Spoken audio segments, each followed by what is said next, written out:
very much. I'm very pleased to be invited to contribute to this important forum. I'd like to thank the Memory of the World Program, UNESCO, and the members of the Bangkok office for all their assistance in facilitating my participation today. And it's also to the credit of the Malaysian Ministry of Tourism and Culture that this seminal meeting is being held in Kuala Lumpur. My role is to present to you ways in which digital imaging technologies give us new opportunities for reimagining the object of study in museological contexts. In an era of heritage at risk, digital reproduction provides us with access to cultural objects and sites that may otherwise be irrevocably lost. Recent debates also describe how digital copies form part of the trajectory of an original object's cultural career. How we transform digital cultural data into meaningful experiences for public audiences is a specific topic I'll address, encompassing access to knowledge embedded in tangible, intangible, and documentary heritage. Digital technologies give us unprecedented abilities to capture the world around us. Laser scanning, for example, collects billions of points to represent places, such as these heads at Mount Rushmore. We can create precious objects in 3D and peer inside to see what was previously unseen. We can capture art in a way that allows us to zoom into the tiniest brushstroke and reveal more than the naked eye can see.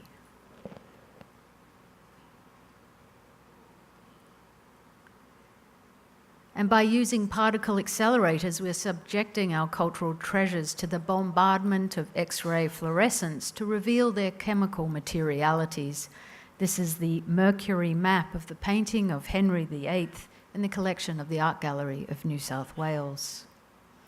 And we're also archiving embodied knowledge systems through motion capture, or MoCap, and new forms of motion over time analysis.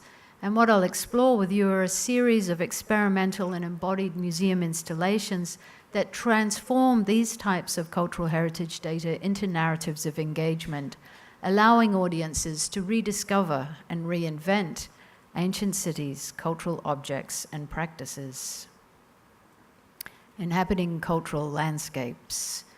We begin our journey at the Dongguan Caves in the Gobi Desert, familiar to many of you, I'm sure. At the nexus of the Silk Road, this World Heritage Site has 492 caves carved into a cliff face. Inside these caves are 45,000 square meters of frescoes and mural paintings and over 2,500 stucco statues crafted by Buddhist monks over a period of 1,000 years. This sublime art treasury is like nothing else in the Chinese Buddhist world. The library cave, Cave 17, contains some 15 cubic meters of manuscripts. These were all removed from the site by explorer archaeologists and have now distributed across 18 countries. They're being digitized in a project run by the British Library, the International Dongguan Project, digitally brought together once again.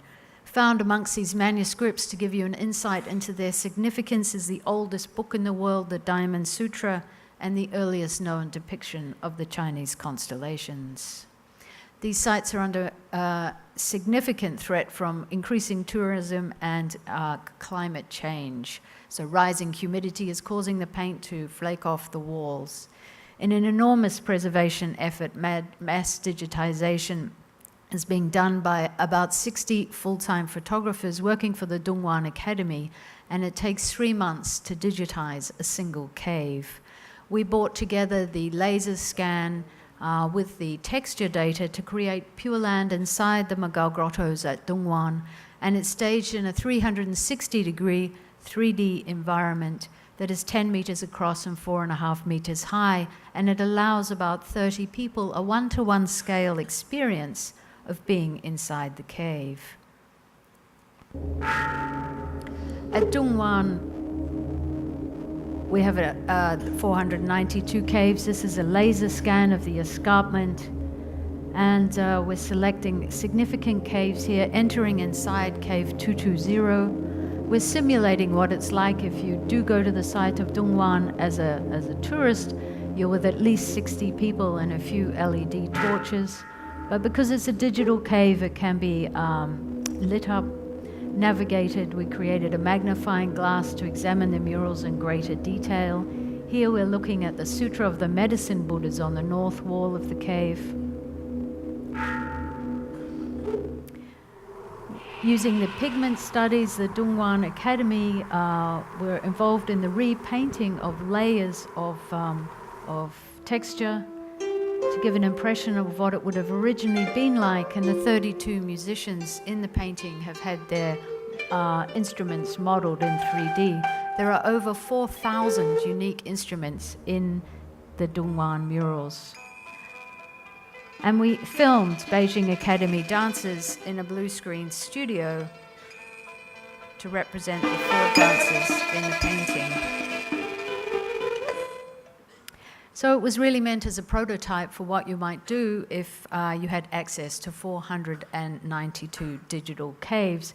But this installation alone has now been seen by over 1 million people.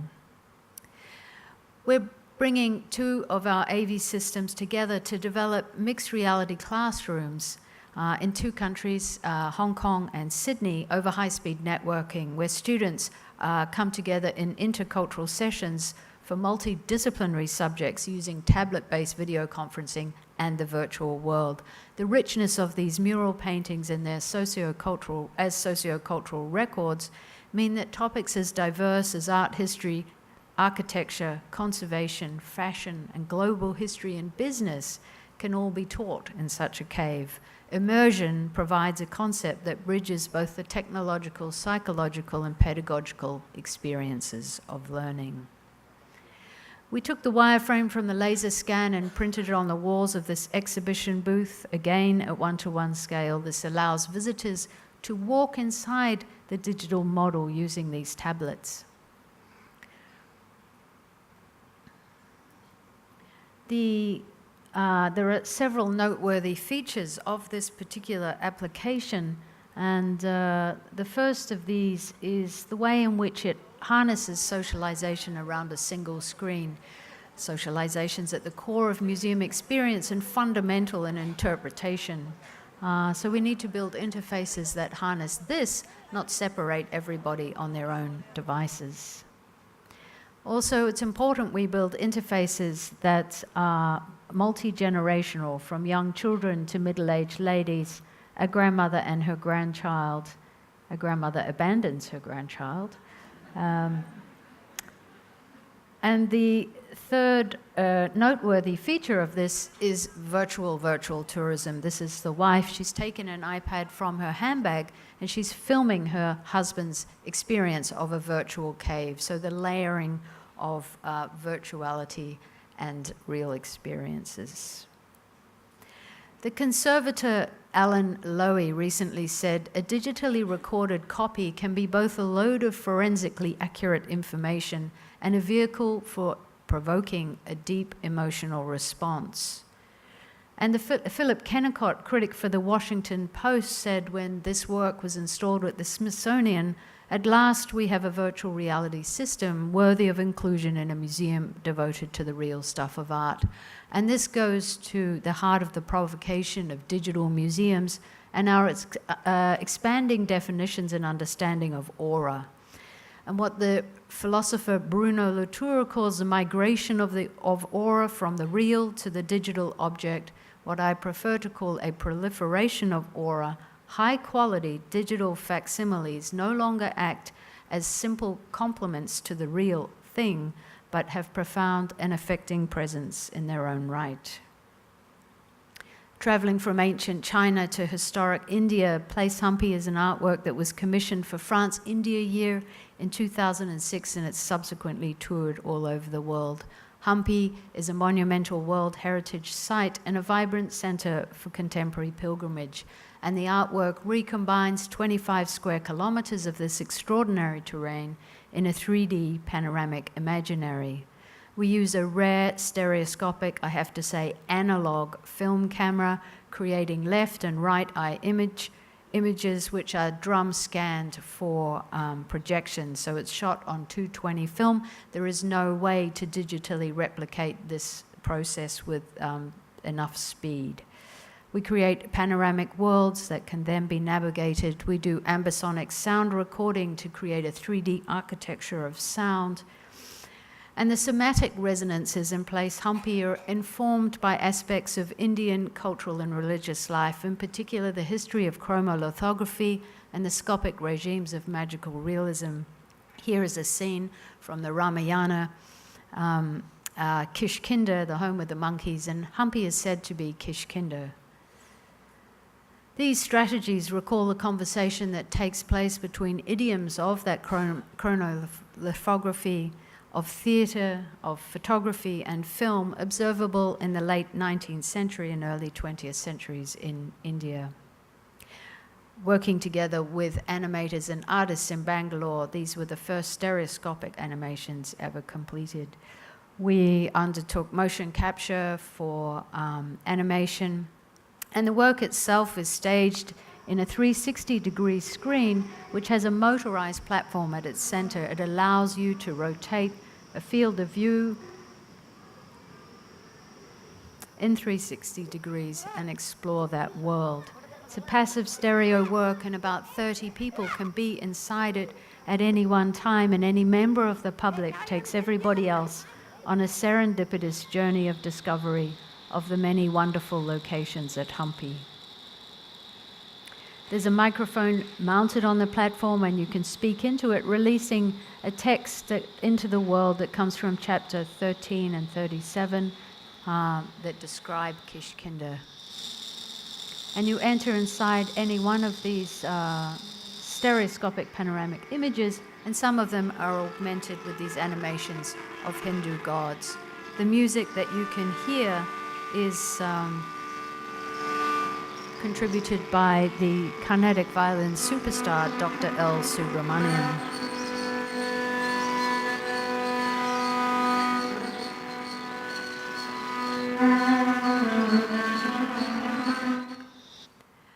This work became a central feature for an exhibition I did on the archaeological imaginary, which brought together all the documentation processes that have been undertaken at Hampi.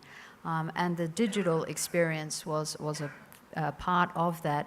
That was then bought by Jindal Steel, the Jindal Art Foundation, and a new museum built right next to the site in Hampi, and this can be visited today. It's located in a cultural precinct called Kaladam, and it's 20 kilometers from the site. It contains both high-tech and low-tech interactives. Here, the archive of George Michel and John Fritz, which you can rummage amongst and then pick up any one of these images and scan the barcode and get high resolution on the wall with labels in 3 languages. The dome of the Prince of Wales Museum has been adopted as the epicenter for an artistic exploration that specifically focuses the ceiling architectures of Mumbai's heritage and contemporary buildings and transforms them into an urban celestial imaginary. Mumbai's architectural heritage is unrivaled in India. It's got the largest representation of grand neo-Gothic style architecture, numerous examples of Indo-Saracenic architecture, and one of the world's largest concentration of Art Deco buildings. We took 160 gigapixels throughout the city, the Baujilad Museum, Terminal 2, the new Mumbai airport. And it's staged in Dome Lab, which we built in Sydney last year, and this traveled to India. It's the highest resolution touring full dome system in the world. And over 2,000 people came every day to rediscover their city with fresh eyes. It uses a computer vision algorithm that ensures the visitors are on a never-ending journey, selecting different images and creating a unique transition between them every time.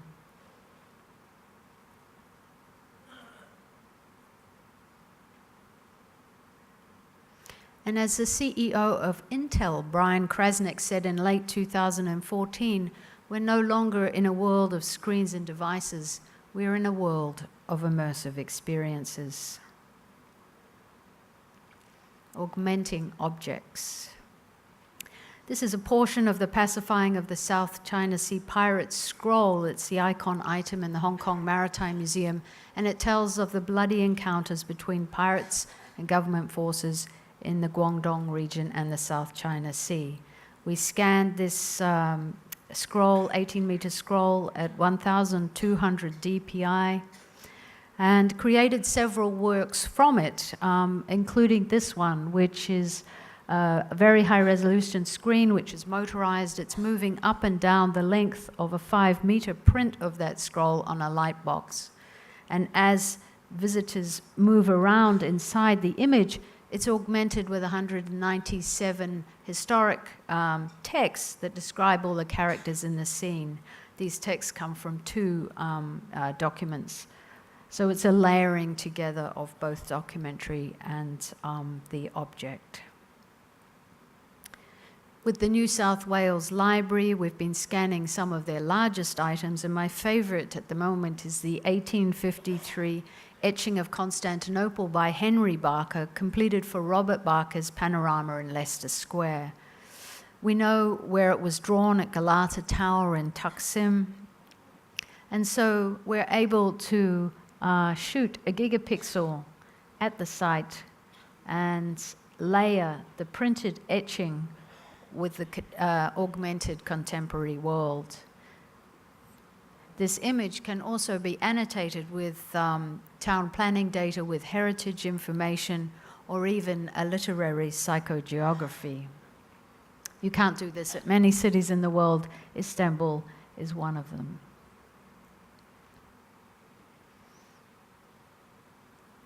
At most museums, there's only a fraction of the collection on display. British Museum, it's 0.4%. At the Smithsonian, shown here, it's 2%. At Museum Victoria, whom I also work for, we have 18 million objects in the collection, and it's 0.8% on display. So we need new strategies for rediscovering our digitized archives.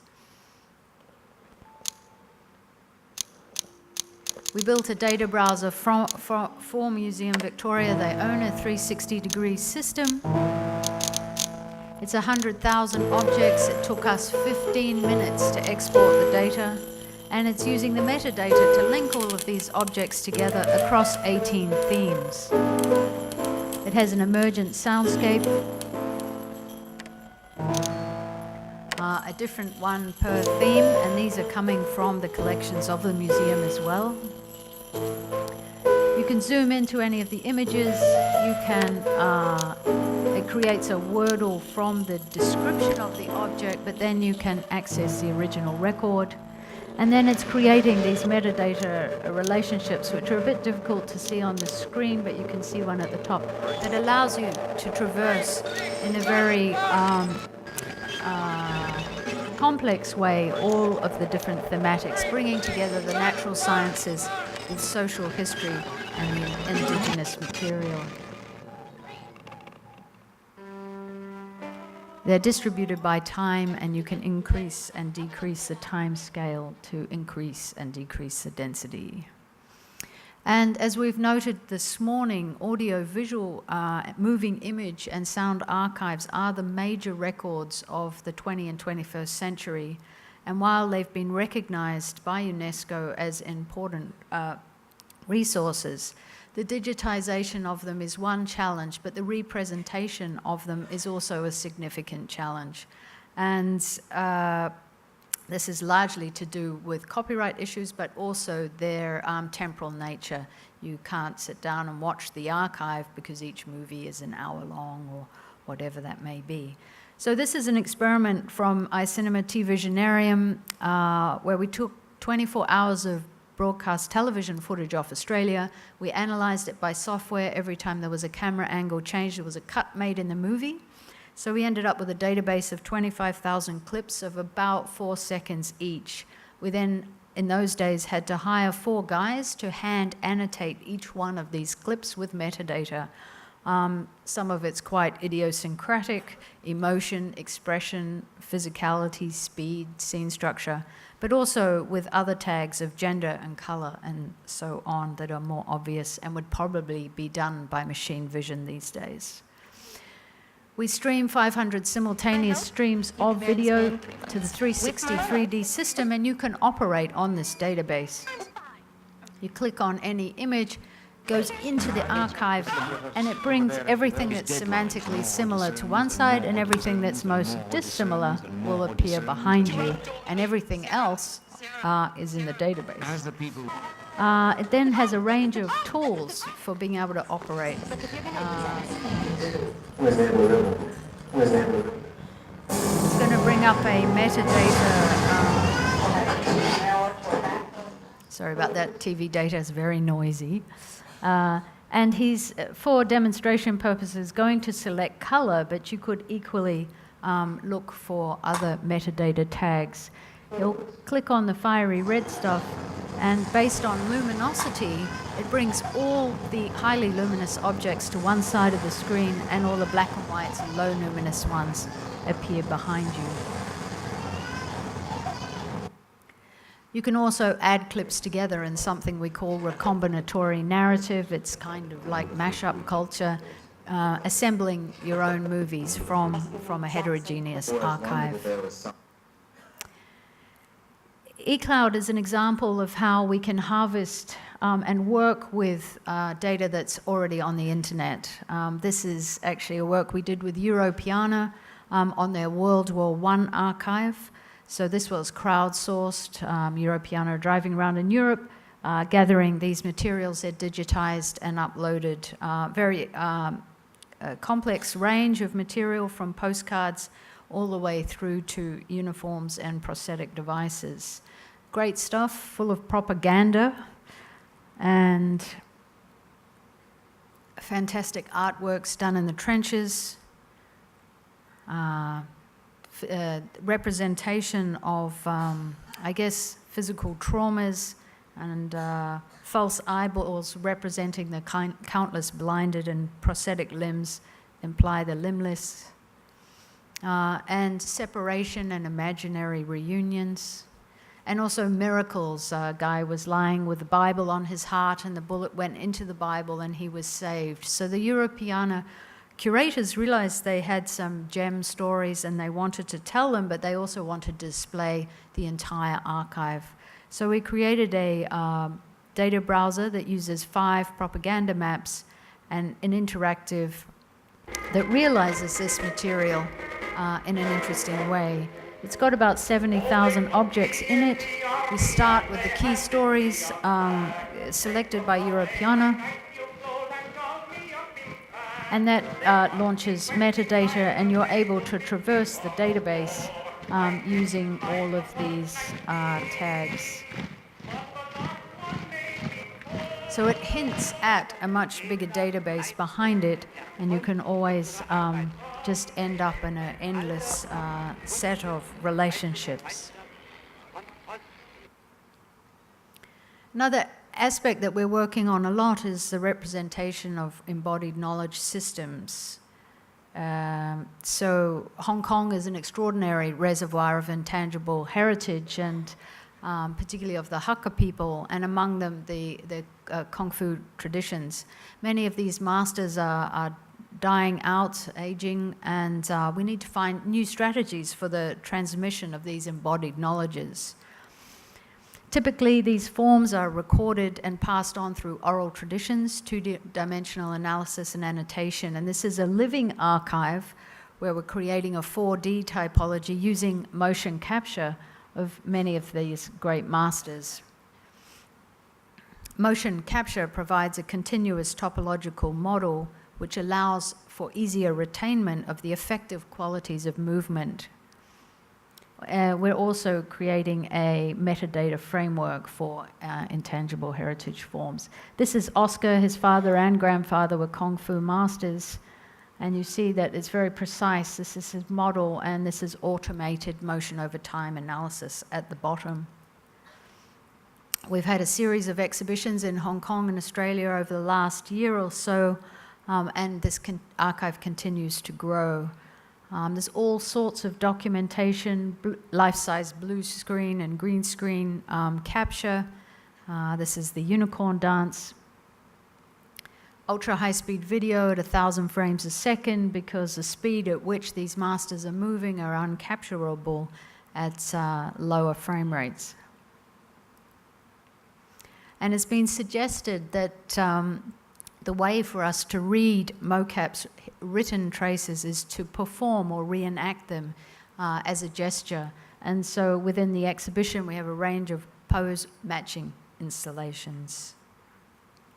And the central feature of this exhibition is a 6-sided rear-projected 3D system that allows participants to walk around and view the masters from any point of view.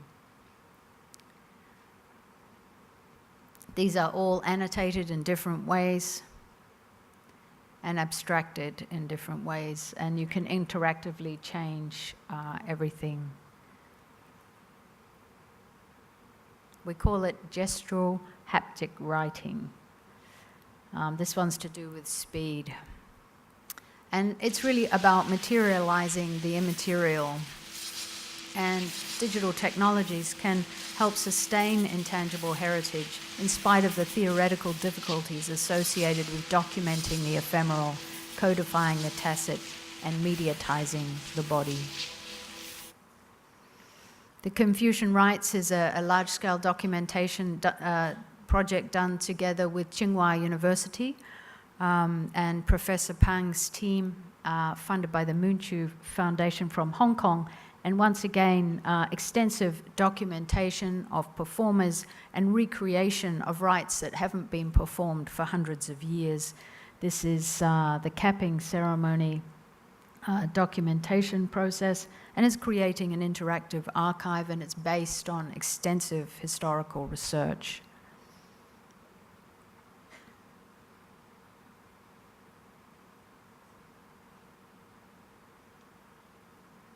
And this is the archery ceremony recently shot in Beijing in a 1-to-1 scale model. And here, the Beijing Opera are actually all of the actors, and Professor Pang and his team doing an enormous amount of reconstruction work of the costumes and of the rituals themselves and training the actors. Here you see them.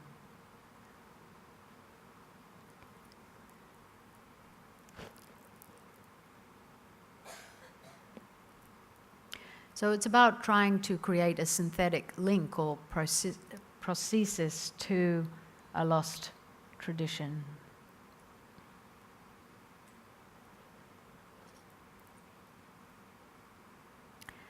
So I'll just finish with one example of a project we're doing now. I'll just speed through it. It's the Atlas of Maritime Buddhism, and it's about the spread of Buddhism from India through the seaports of Southeast Asia and the South China Sea. And it's a deep mapping exercise across 12 countries at the moment. It tells only a partial story of the Great Circle and includes accounts of monks, of travelers, much archaeological material, and a number of sites have been selected. It also, of course, is very topical because of the One Belt, One Road initiative and the creation of the Maritime Silk Road Institute in China. Starting in the rock-cut caves of India, we've completed 4 countries so far, again with this analog camera, shooting here at the Shwagadom Pagoda in Myanmar. And these are examples from Sequestra of very early Pew Kingdom site. And also in Bagan, this is an interesting site because it's Brahma Hindu iconography. It's a Hindu temple embedded in what is largely a Buddhist site. So looking at syncretic traditions and societies. All of these sites will be mapped on a 360-degree screen, and then you'll be able to enter inside and navigate to any one of these places, and that will then be augmented with all the heterogeneous materials found at that site. And we're undertaking a lot of photogrammetry, so this is in the National Museum in Cambodia, to create 3D objects which appear in the 3D world. Thank you very much. Thank you very much, Sarah.